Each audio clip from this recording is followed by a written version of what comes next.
Why do you think people don't like you?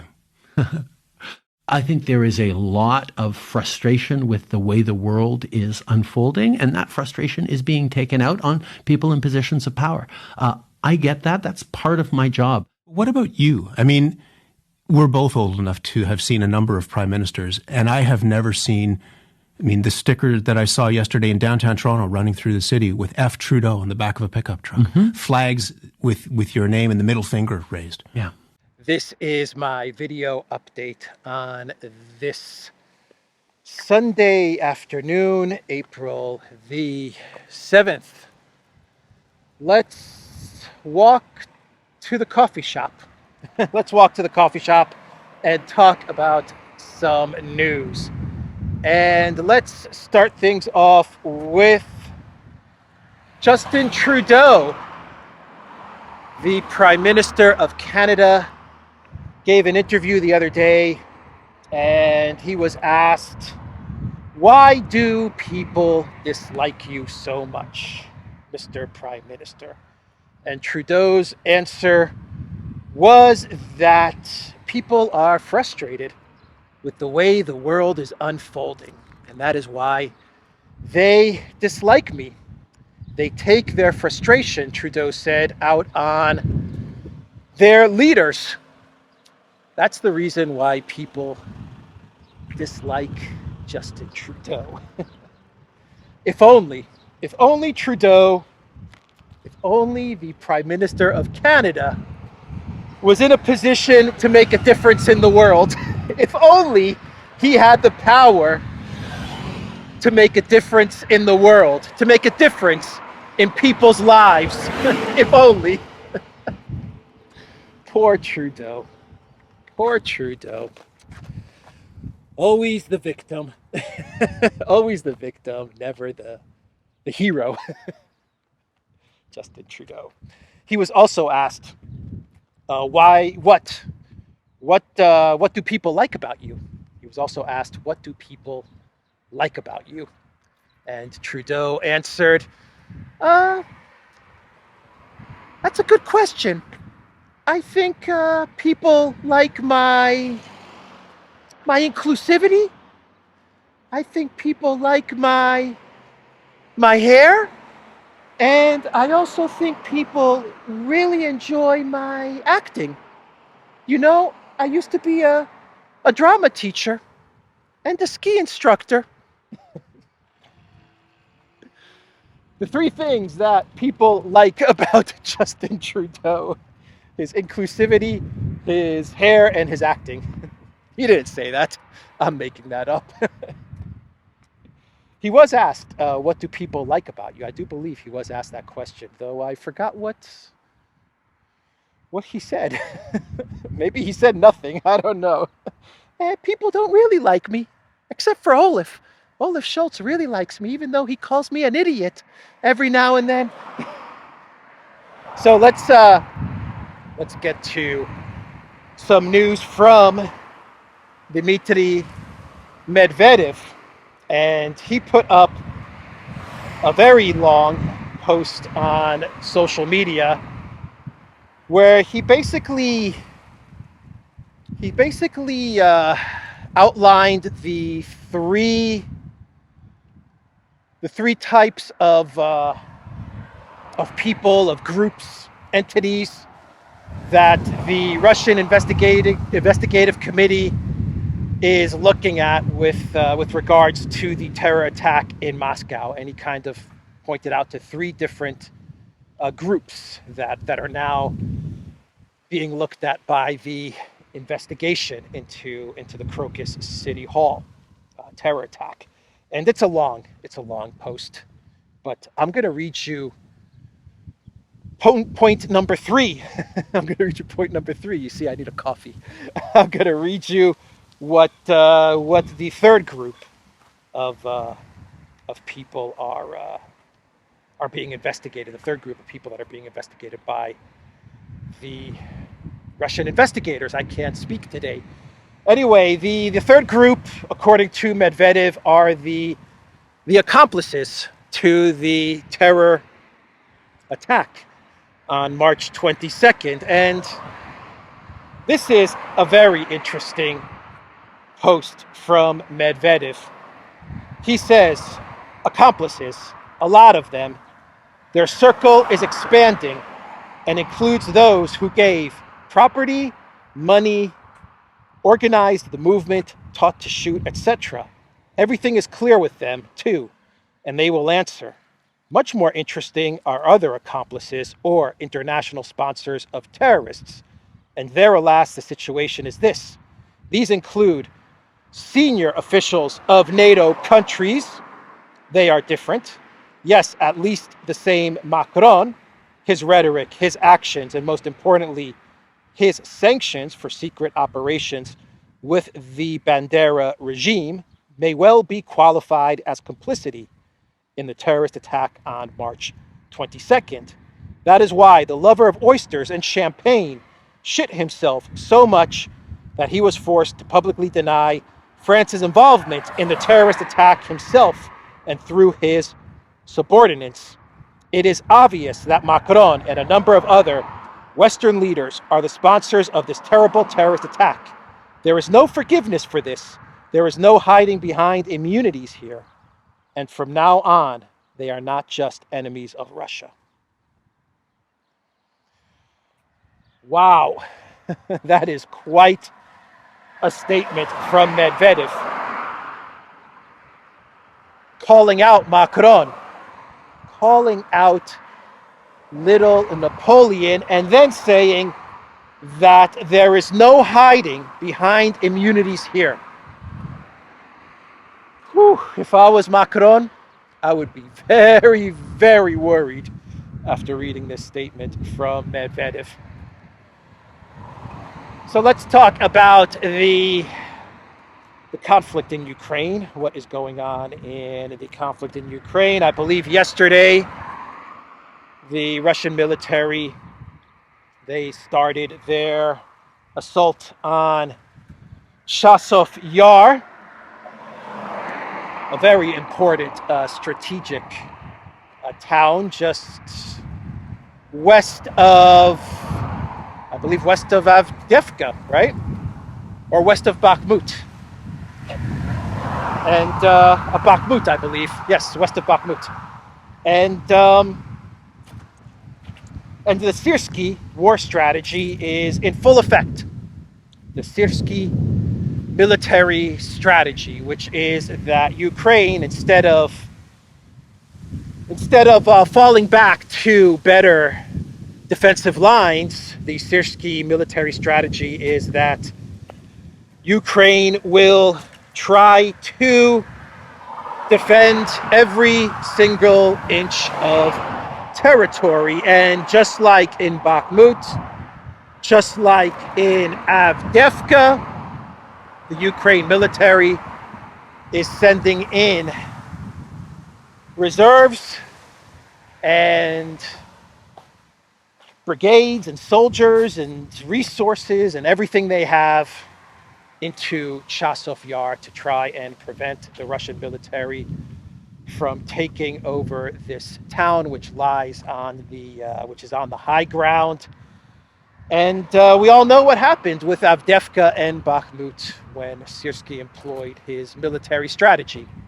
He sent in soldiers and reserves, some of his best units, to try and hold on to Bakhmut. That was Syrsky. To try and hold on to Avdiivka. That too was part Syrsky. I believe Zaluzhny exited midway or 3/4 of the way with Avdiivka, but the Syrsky strategy is that you send in unit after unit, soldier after soldier, reserve after reserve, in order to hold on to territory that the Russians will most certainly capture. So that is what is going on with Chasov Yar. Fierce fighting right now taking place in Chasov Yar, but no doubt about it, the Russians will capture this town and Syrsky will lose all kinds of men and material trying to defend Chasov Yar. And Elensky, yesterday, he said that Ukraine is in desperate need of 20 25 Patriot anti-aircraft missile systems. 25 is what Elensky said. Now we know how many Patriot air defense systems Russia has destroyed. 25, right? He needs 25 because the Russian military has destroyed at least 25 Patriot air defense systems. Elensky also said that Ukraine is being held hostage to US elections. Money to Ukraine and military equipment to Ukraine from the US is being held hostage because of the elections. That is what Elensky said. I would say that Ukraine, peace in Ukraine, is being held back by non-elections in Ukraine. The fact that elections were not held in Ukraine is what is holding back peace in Ukraine. Germany said that they're going to go around the world looking for these 25 Patriot air defense systems. They're going to scour the planet, the world. I don't even know if I'm saying that right. To look for Patriot air defense systems. That is what Germany announced. So sad for NATO, huh? So sad. The powerful, invincible, indestructible NATO alliance is going to go around the world begging for Patriot air defense systems. How come Germany just doesn't go to the United States? I mean, go to the United States, and who makes the Patriot system? Go to the company that makes the Patriot system and ask them for some Patriot air defense systems. Unless, of course, they don't have any. Unless, of course, they've all run out. But yeah, Germany's gonna search for some Patriots. Czech Republic is searching for ammunition. They're going around the world, going to weapons dealers, looking for ammo. This is NATO, the powerful, indestructible NATO alliance is running around the world looking for Patriot air defense systems and ammunition. So sad for NATO. So embarrassing. Isn't it embarrassing that NATO is running around looking for these weapons and these systems that NATO makes? Patriot air defense systems. They're going to go begging countries like Saudi Arabia to please hand over your Patriot systems because we've run out. Anyway, that is what Germany announced. And the Austrian Chancellor, Karl Nehammer, he gave an interview to Le Figaro, I believe. And Nehammer, he said that peace is needed in Ukraine.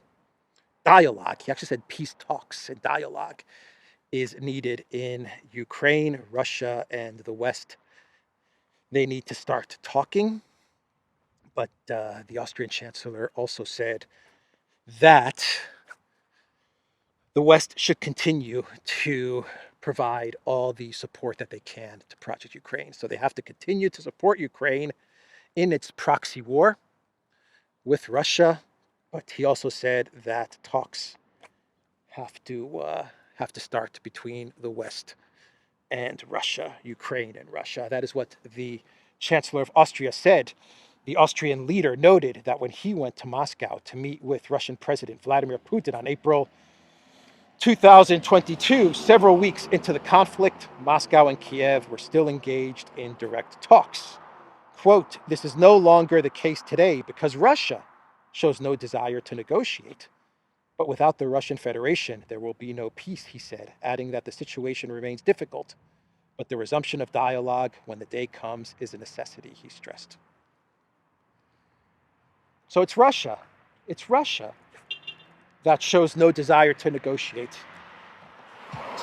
I think that the Austrian Chancellor left out the tiny detail of the Ukraine. Is it in the Constitution? I believe it's a law. I believe it's in the Constitution which says that the president is not allowed to negotiate with Russia as long as Putin is president of Russia. I think that he forgot that small little tiny point. But no problem. No problem there. It's Russia that refuses to negotiate. The Chancellor of Austria also forgot to mention that it's Russia that continuously, every statement, every interview, continuously says that they are open to talks, they are ready to negotiate, but the negotiation has to accept the reality on the ground, and it has to take Russia's interests. It has to accept what is happening right now in Ukraine, and it has to accept that Russia has interests in not only Ukraine, but also in the European security architecture. Putin says that they're ready to talk. Lavrov has said that they're ready to talk, as long as these two conditions are met, are respected. Not much to ask, is it? Not much to ask at all. To accept reality and to accept that Russia has certain interests. Is that so much to ask? But it's Russia that refuses to negotiate, according to the Austrian Chancellor. Now we have a whole bunch of doom and gloom articles connected to Project Ukraine. Doom and gloom articles. Doom and gloom for the Elensky regime and the collective West. And these articles are meant to create a soft landing for the, let's call them the Elensky will defeat Putin crowd. All the people that were buying into the 2 years of collective West propaganda and misinformation, actually believing that Elensky was going to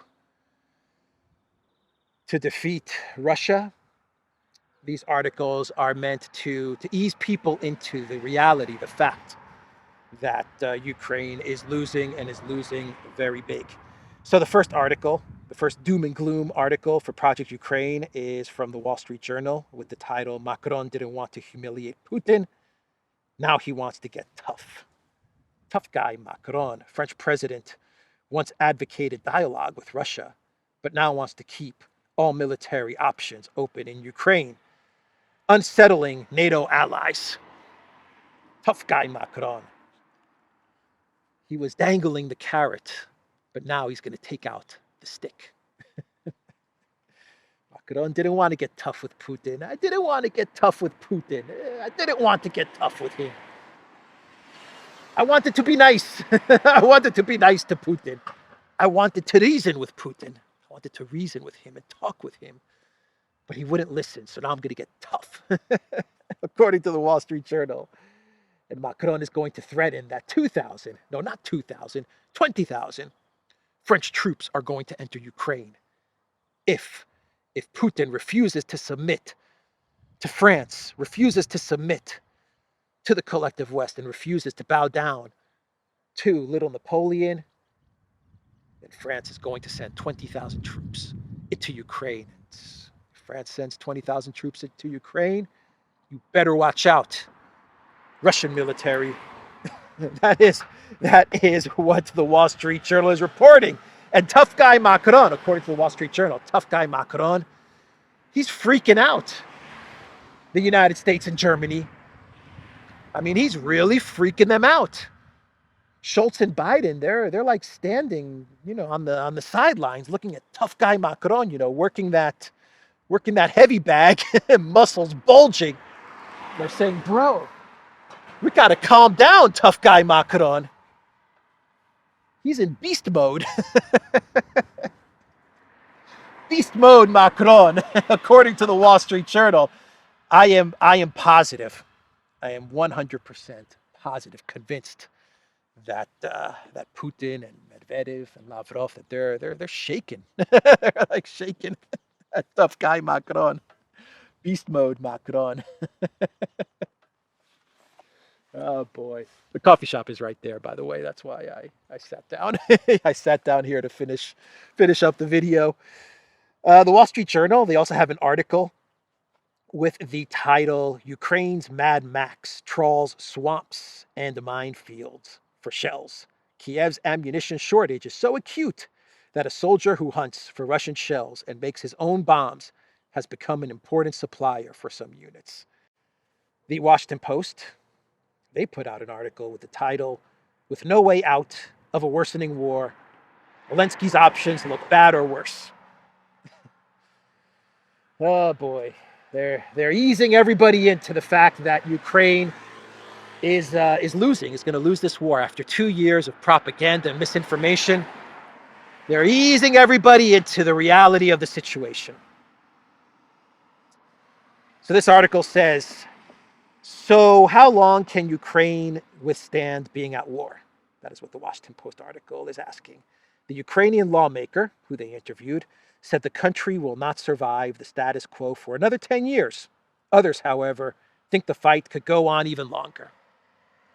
So according to the Washington Post, according to their reporters who interviewed anonymous Ukrainian officials and anonymous Collective West ambassadors in Kiev, the situation is very bad. And the bad for Zelensky is that he may have to negotiate with the Putin and give up territory that he promised he would not give up, territory that Elensky said he would capture, like Crimea. That's the bad. That's the bad for Elensky. The even bad, the worse for Elensky is that this war, which according to the Washington Post is still in a stalemate. I don't know how they see that one, but they believe it's still in a stalemate. The really, really bad, the worst for Zelensky is that this war could drag on for 10 years, maybe even longer. Yeah, that is what they're reporting. This thing could go on for 10 years. And the Washington Post in this article, they call on the Collective West to give more money and more weapons to Project Ukraine to prepare Ukraine for a 2025 offensive. That's what they're talking about, even though some people interviewed in this article doubt that Ukraine will be able to go on the offensive in 2025, but they say that in either case, Ukraine should get weapons and money. And the other thing that Ukraine needs ASAP is mobilization. They need soldiers. And this article actually references various people who they interviewed, saying that Ukraine has no choice. The citizens of Ukraine have no choice, including the 18 and 19-year-olds. Forget 25-year-old mobilization. Even the 18 and 19-year-olds, they need to accept the fact that they're going to have to get drafted, mobilized, and sent to the front lines. So that's another thing that this article says. Weapons, money, and mobilization of everybody, including 18 and 19-year-olds. The National Interest, they have an article with the title, The Looming Ukraine Debacle. There is indeed a serious risk that rather than the West teaching Russia a lesson and putting Putin in his place, the opposite may occur. This article, this doom and gloom Project Ukraine article, is actually realistic in its analysis. Very realistic in its analysis. Basically, it said that the Collective West has underestimated Russia from the very beginning. They've misunderstood and underestimated Russia. They've underestimated and misunderstood the Russian economy, the Russian leadership, Putin, the oligarchs in Russia, the military capacity, production capacity of Russia, and the Russian military. The fighting power, the potential of the Russian military. The Collective West has completely misunderstood and underestimated everything about Russia. And if they don't change their tactics, then they are going to lose very, very bad in this conflict. The article actually says that the Collective West, at this moment in time, just doesn't seem capable of changing their approach to Russia. It even goes so far as to say that perhaps the Collective West should listen to the words of the Pope when he said that Ukraine should not be ashamed of negotiations, when he said that like 3-4 weeks ago. So this article was pretty realistic in its assessment of the conflict. On the flip side, it says that Russia has planned this war very well, and they've been able to adapt very well to the circumstances. So that's the article from the National Interest. And we had an article yesterday from Bloomberg, which has a little bit of coping. This is the Collective West Cope article, which is going to explain why all of a sudden Russia is winning this war. And I talked about this yesterday, referencing a Financial Times article is what it was, a Financial Times article. And now we have Bloomberg trying to explain why all of a sudden Russia is winning. And Bloomberg's article has the title, China Providing Geospatial Intelligence to Russia, U.S. Warns. Blinken briefed European allies on scope of Chinese support, and China said to have stepped up help for Russia war on Ukraine. That is right. So yesterday I talked about the Financial Times article where they report that Blinken told European leaders that Russia's sudden success in this conflict is due to China's help. And now we have Bloomberg basically saying the same thing. The reason that Russia is winning all of a sudden is because of China. China, that's the reason. A great narrative if you're the Collective West, by the way. A fantastic narrative. You can tell the citizens, your readers, you can tell them that for 2 years we were calling the war perfectly. We were spot on with the war. Ukraine was winning. Elensky was winning. Russia was losing. Putin was losing. But we could not foresee China stepping in. And now everything has flipped. Everything has changed. And it's a great narrative because not only do you explain Russia's sudden, because it's very sudden, Russia's sudden success, but you also get to demonize China at the same time. So you kill two birds with one stone. Fantastic work from the script writers in Hollywood, DC, and London. All right, how are we doing on time? Okay, we're doing all right. Let's do one more story, and then we'll get into a clown world. Elections in Slovakia, presidential elections in Slovakia, and the winner of those elections was Peter Pellegrini.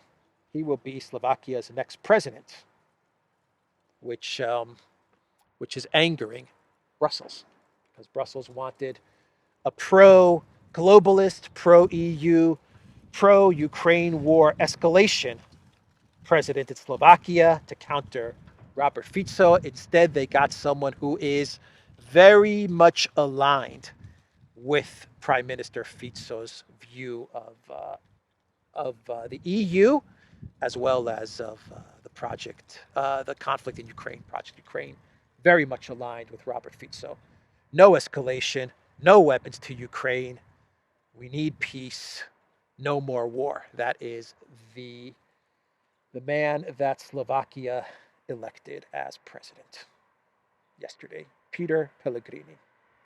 Bad news for Brussels, good news for Slovakia, and good news for the world. So let's do a clown world, and we can wrap this video up. This clown world is about Odessa, the Catherine the Great statue in Catherine Square in Odessa. That statue has been taken down by the Elensky regime, by the Banderites and the Elensky regime. And the square, Catherine Square in Odessa, a very famous place in Odessa, it is going to be renamed. It is now going to be called, get this, European Square. That is what they are going to call the place where the once famous statue of Catherine the Great was located. They are now going to call it European Square. I guess the only thing that's missing, or maybe they will put this up, but the one thing that's missing is probably a statue of Borrell or Ursula van der Pirate statue. Unbelievable stuff. Shame on Elensky. Shame on Elensky. Shame on the collective West. Anyway, that is the clown world. That is the video. theduran.locals.com. We are on Rumble, Odysee, BitChute, Telegram, Rockfin, and Twitter X. And go to the Duran shop. Look for limited edition merch. The link is in the description box down below. Take care.